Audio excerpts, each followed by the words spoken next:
제가 10년 전에 박사 갖고 있는 제 주변 지인들한테 비트코인을 사라! 저한테 당당하게 미국에 가만두지 않을 거야. 이렇게 얘기를 하더라고요. 저보다 똑똑해요, 그 사람들이. 그들과 나의 차이는 뭐냐? 딱 하나예요.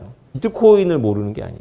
2차 세계대전 이후에 구축된 세계 질서에 대한 이해가 달랐던 거예요. 미국은 돈만 찍어내면 반도체도 사올 수 있고 자동차도 사올 수 있고 그리고 석유도 사올 수 있다. 미국은 정말 만능이네. 놀고 먹네. 여러분 설마 그 말을 믿으세요? 달러라는 걸 만들어 놓으면 외국에서 반도체, 자동차 다 사와. 이런 깡패가 어디 있어? 근데 그러면 이게 이해가 되세요? 트럼프가 뭐예요? 트럼프가. 그거 안 하겠다는 거 아니에요? 해석이 되세요? 왜 좋은 걸 안 한대? 왜 좋은 거? 여러분들이 얼마나 잘못 알고 있어요. 기축통화는 하고 싶어서 안달이 난 것 같잖아요. 중국이 막 기축통화 하고 싶어요? 그렇게 보이죠. 시켜줘도 안 할 거예요. 블랙록의 회장이죠. 비트코인의 상승 원인을 안전자산 선호라고 짚어죠. 이분이 2017년도에는 비트코인은 자금 세탁의 지표다라고 말씀하셨어요. 대부분의 자금 세탁은 이제 습득 경로가 이상한 자산을 이제 양지로 올리는 걸 자금 세탁이라고 하죠. 그거를 해준다, 비트코인. 이렇게 말씀하시던 분이 지금은 이렇게 말씀하세요. 비트코인은 인터내셔널 어셋이다. 자, 다음이 중요합니다. 어떤 통화도 초월할 것이다. 제가 의역한 게 아닙니다. 그대로 직역한 거예요. Transcend any one currency. 그럼 any one currency에 달러 들어갑니까? 안 들어갑니까? 문법상 들어가요? 안 들어가요? 들어가잖아요. 그죠? 미국의 블랙락 회장이 비트코인 달러를 이긴다 그러면은 혼날 거 아니에요. 그죠? 그러니까 이렇게 표현한 거예요. 비트코인은 우리나라 무슨 코스피에 있는 한 종목으로 보지 마시고 아, 비트코인은 달러하고 따위 먹는 거 관계구나. 적어도 레리 핑크 회장은 그렇게 생각하네. 라고 보셔야 되는 거예요.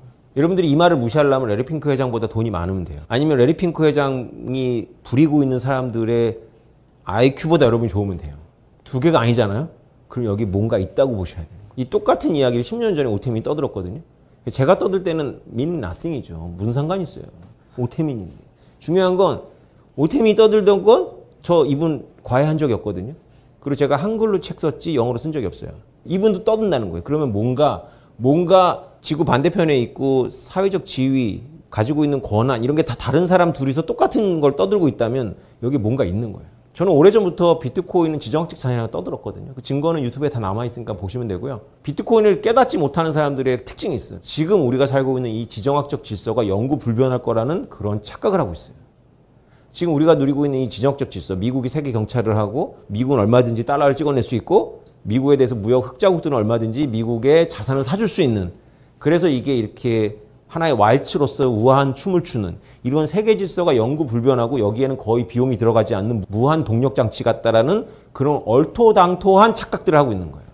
그러니까 제가 10년 전에 박사 갖고 있는 제 주변 지인들한테 비트코인을 사라! 라고 했을 때 저한테 당당하게 미국에 가만두지 않을 거야. 이렇게 얘기를 하더라고요. 식자우환이에요. 진짜 식자우환.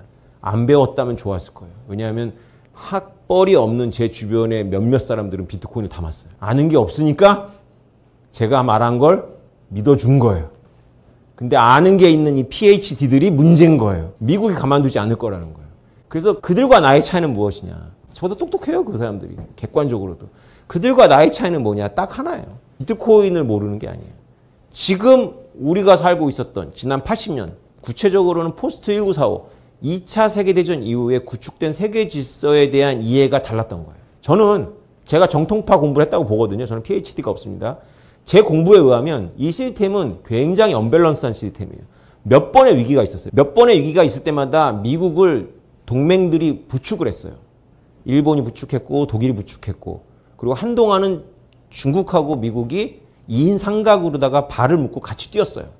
근데 이 모든 것들이 어긋나기 시작했어요. 언제부터? 2010년대부터. 눈 빠른 사람들은 느낍니다. 2010년대부터 이 체제가 끝나가고 있다는 걸 느껴요. 중국은 미국의 채권을 사주지 않고 미국은 달러를 찍어내는데 한계를 느끼고 있었고 더 중요한 거 트럼피즘의 온상 미국 내부가 바로 그놈의 기축 달러 시스템 때문에 분열되고 있었어요.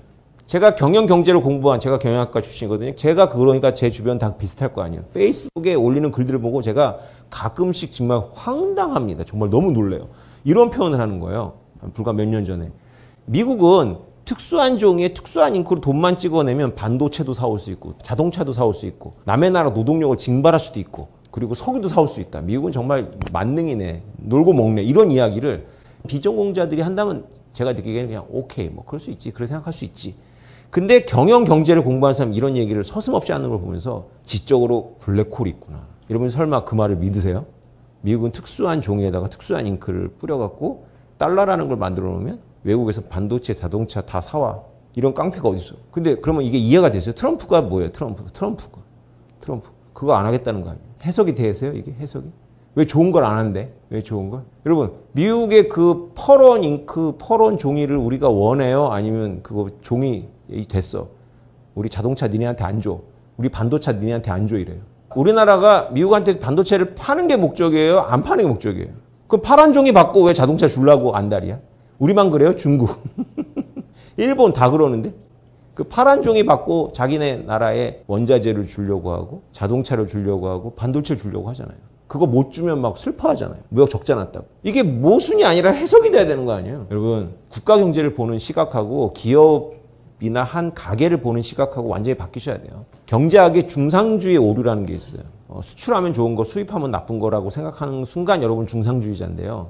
테스트 몇 가지를 해보면 대부분 다 중상주의자고 심지어는 경제학 전공자도 중상주의자인데 슬프게도 중상주의는 틀리거든요. 오류인데 그 왜 그러냐면 가장 중요한 차이점은 뭐냐면 국가의 수출 수입은 기업의 매출 매입이 아니에요. 그렇게 보시면 안 돼요.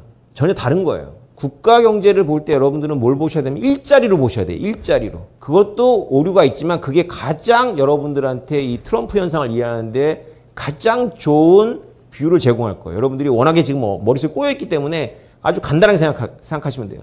미국이 자동차를 외국에 사온다는 이야기는 뭐냐면 일자리를 그 자동차 생산 나라로 보냈다는 거예요.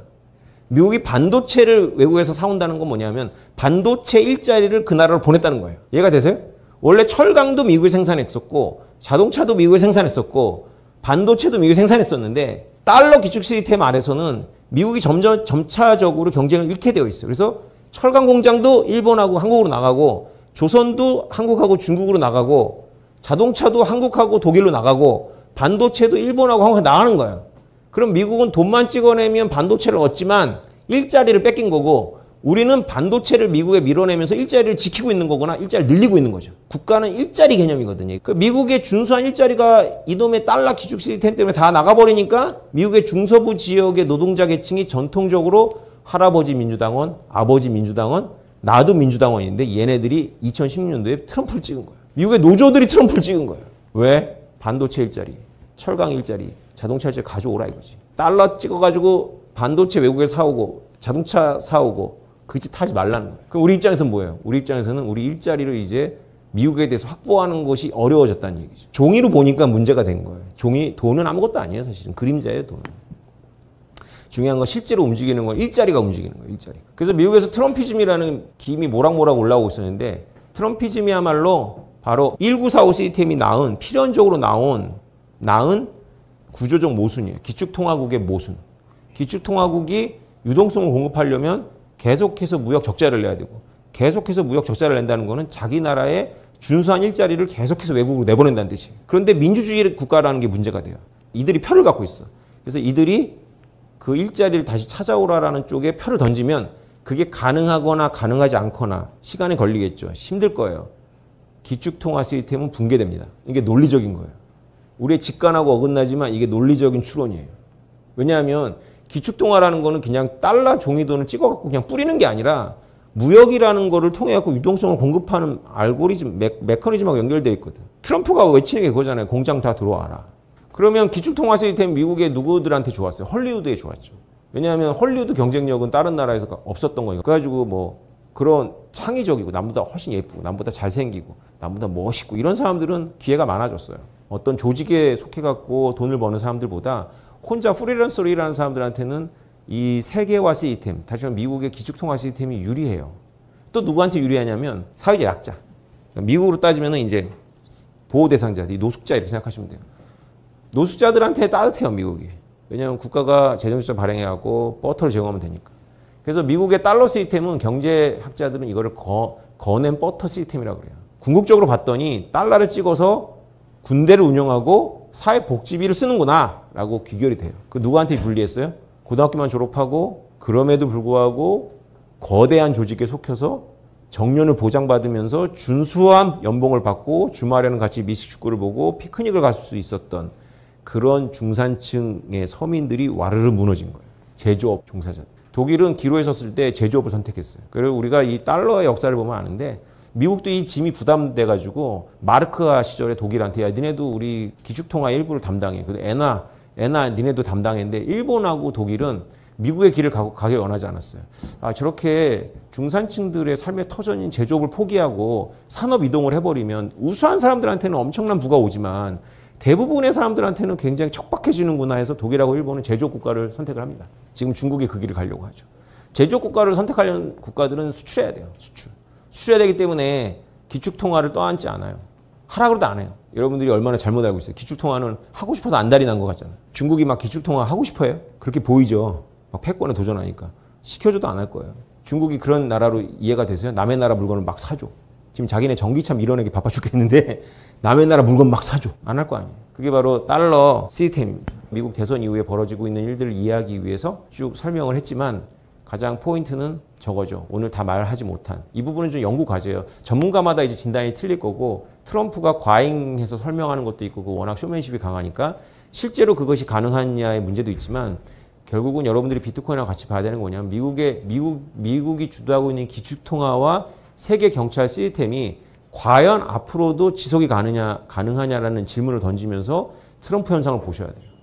그러면 비트코인이 다르게 보이실 겁니다. 이 내용은 제가 CBS에서 오늘 풀었거든요. 그래서 내일부터 쭉 올라온다니까 CBS에서 제가 푼 내용 기자가 똑똑해갖고 굉장히 깊게 물어보더라고요. 그래서 그 다음 부분을 여러분들이 참고하면 아, 요 다음에 오태민 작가가 이런 얘기를 하려고 했던 거구나. 그래서 트럼프가 비트코인 비축해서 빚을 갚는다거나 스테이블 코인을 발행한다거나 이런 게 다 이 지금 무역 시스템에서 있었던 이런 달러의 퇴조하고 연결시키는구나 라고 이해하시면 됩니다. 네, 제 강의는 여기까지 하겠습니다. 감사합니다.